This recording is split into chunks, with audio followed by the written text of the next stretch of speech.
Hi welcome to my channel. இன்றைக்கி நம்ம தேங்காய் பர்ஃபி ரெசிபி தான் பார்க்க போகிறோம். இதுக்கு ஸ்டவ் ஆன் பண்ணி கடாயில் ஒரு ஸ்பூன் நெய் விட்டுக்கிறேன். 1 கப் தேங்காய் துருவலை சேர்த்து நல்லா ஃப்ரை பண்ணி எடுத்துக்கிறேன்.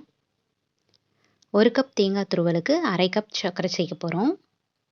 சேர்த்து நல்லா கலந்துக்கோங்க. இது கூட 3 ஸ்பூன் தண்ணி விட்டுக்கிறேன். நல்லா கலங்க. சர்க்கரைலாம் கரைஞ்சி பாகு கன்சிஸ்டன்சி வரும். இங்கே பாருங்கள், நல்லா கரையணும் சர்க்கரை. அது வரைக்கும் நல்லா கலக்கிக்கிட்டே இருங்க. ஒரு 10 மினிட்ஸ் தேங்காய்லாம் வெந்து சர்க்கரைலாம் கரைஞ்சதுக்கப்புறமா நம்ம ஸ்டவ் ஆஃப் பண்ணிடலாம். இப்போ ஒரு பிளேட்டில் 1 ஸ்பூன் நெய் விட்டு நல்லா தடவிக்கோங்க.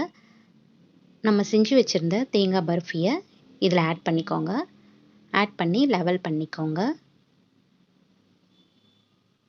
கொஞ்சம் ஆறுனதுக்கப்புறமா நம்ம இதை கட் பண்ணிக்கலாம்.